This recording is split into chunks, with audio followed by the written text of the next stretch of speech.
तो दोस्तों क्या होने वाला है एमन के साथ आने वाली एपिसोड में। आने वाली एपिसोड बहुत ज़्यादा इंटरेस्टिंग, थ्रिलिंग और सस्पेंस से भरपूर होगी। इस ड्रामे या इश्क को जनू को देखकर ये ज़रूर एहसास होता है कि इसको बहुत ही अच्छी जगह पर बनाया गया है, यानी मैरियट होटल की लोकेशन ली गई है, जिससे ये ड्रामा और ज़्यादा अट्रैक्टिव हो गया है। तो आने वाली एपिसोड में ये होगा क्योंकि शेरोज़ जो है वो एमन के पीछे लगा हुआ है। जैसे उसने लेटेस्ट एपिसोड में एमन का पीछा करते हुए उसे 2-3 जगह पर तंग किया और फिर उसको स्विमिंग पूल में धक्का दे दिया, जहां वो टॉवल उठाने के लिए या कुछ भी उठाने के लिए कोशिश कर रही थी।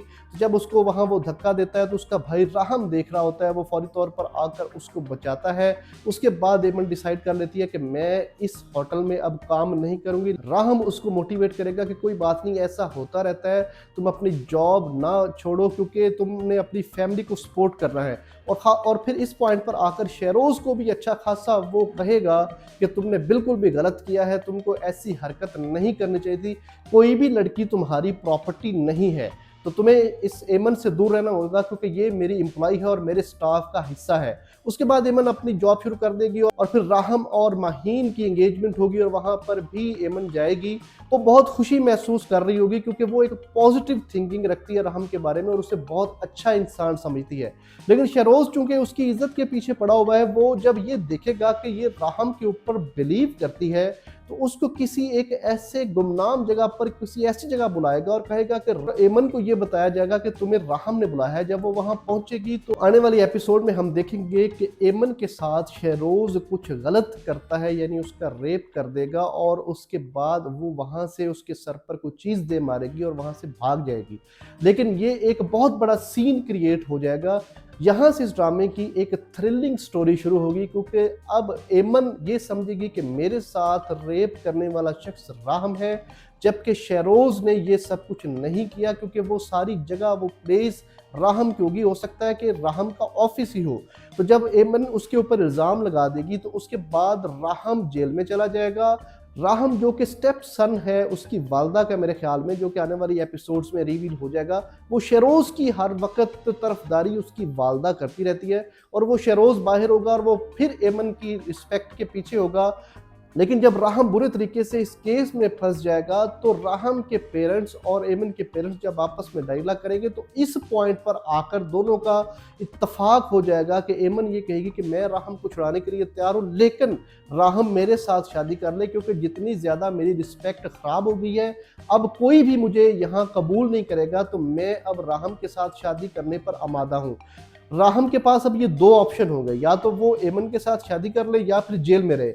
तो जब उसकी वालदा ये कहेगी तुम शादी कर लो और तुम बाहर आ सकते हो, तो राहम यकीनी तौर पर एमन के साथ बादल नखास्ता ना चाहते हुए भी उसके साथ शादी कर लेगा और खुशी खुशी से नहीं करेगा। यहाँ पर एक नया मामला हो जाएगा क्योंकि ये जो माहीन है या तो इसका मर्डर कर दिया जाएगा या फिर ये सुसाइड कर लेगी। जब ये सुसाइड करेगी तो उसके राहम के पेरेंट और माहीन के पेरेंट्स के दरमियान यहाँ से एक दुश्मनी वाला सीन क्रिएट हो जाएगा। लेकिन ये ड्रामा बहुत ज्यादा फनी भी है। लेटेस्ट एपिसोड में आपने देखा है कि एमन का मंगेतर किस तरह की हरकतें करता है, यानी उसके पेरेंट्स इनकार कर देते हैं कि तुम्हें रिश्ता नहीं दे सकते, लेकिन वो फिर भी कहता है कि मुझे रिश्ता चाहिए, मैंने एमन के साथ ही शादी करनी है। हाँ, मुझे डांटेंगी, जलील करेंगी और मैं ये मंगनी तोड़ दूंगा। ऐसा कुछ थोड़ा आशिक है, मुझे समझ नहीं आती कि उसने करना क्या है उस ड्रामे में। लेकिन बहरहाल वो एक जबरदस्त कॉमेडी सीन है और ये ड्रामा हमें रोमांस भी दे रहा है, थ्रिलिंग भी दे रहा है और हमें देखने को मिल रही है जबरदस्त सी कॉमेडी। और एमन जो कि एक अपनी ज़रूरतों को पूरा करने के लिए एक मजबूर सी लड़की, वो जॉब को कंटिन्यू करती रहेगी और इस तरह के मामलात एक प्रोफेशन में जो होते हैं वो सारे उसको बर्दाश्त करने पड़ेंगे। और एक और फनी सीन जिसको मुझे देखकर बहुत ज़्यादा हंसी आ रही थी कि एक कस्टमर उसको 10,000 की टिप देता है, नॉर्मली वैसे इतनी देते नहीं है लेकिन उसको दे दी है। बजाय ये कि वो खुश होने के कि मुझे इतनी अच्छी टिप मिल गई है, वो जाके कह रही है कि मेरी सेल्फ रिस्पेक्ट का मसला बन गया है, मैं ये नहीं ले सकती। इस तरह की बातें वो अपने कुलीग के साथ जाकर करती है कि भाई अगर तेरी सेल्फ रिस्पेक्ट का मसला था तो तू ये वेटरी वाली जॉब ना करती, लेकिन अब अगर तू कर रही है तो टिप तो जाहिर है मिलेगी। तुम्हारी ब्लू कॉलर जॉब है, अगर व्हाइट कॉलर जॉब होती तो ना भी लेती तो कोई हर्ज नहीं था, वो तुम्हारी सेल्फ रिस्पेक्ट का हिस्सा बनता। अब यहाँ पर जो ब्लू कॉलर जॉब्स करते हैं, कोई पिज़्ज़ा डिलीवरी का काम करता है या कोई वेटर है, तो उनको ज़रूर हर्ट करना था। मेरा ख्याल है कि ये यहाँ पे नहीं लिखा जाना चाहिए था। तो आने वाली एपिसोड बहुत ज़्यादा क्लियर कर देगी कि नेक्स्ट स्टोरी क्या होगी। नेक्स्ट एपिसोड देखकर मैं ये बता सकूंगा, तजिया करेंगे कि आने वाली ड्रामा की स्टोरी किस तरफ जाएगी और एनालिसिस करेंगे। अगर आपने अभी तक मेरे चैनल को सब्सक्राइब नहीं किया तो प्लीज़ मेरे चैनल को सब्सक्राइब करें, वीडियोस को लाइक करें ताकि आने वाली मजीद वीडियोस बर वक्त आप तक पहुंच रहे और हम इस तरह पाकिस्तानी ड्रामास का एनालिसिस करते रहें। थैंक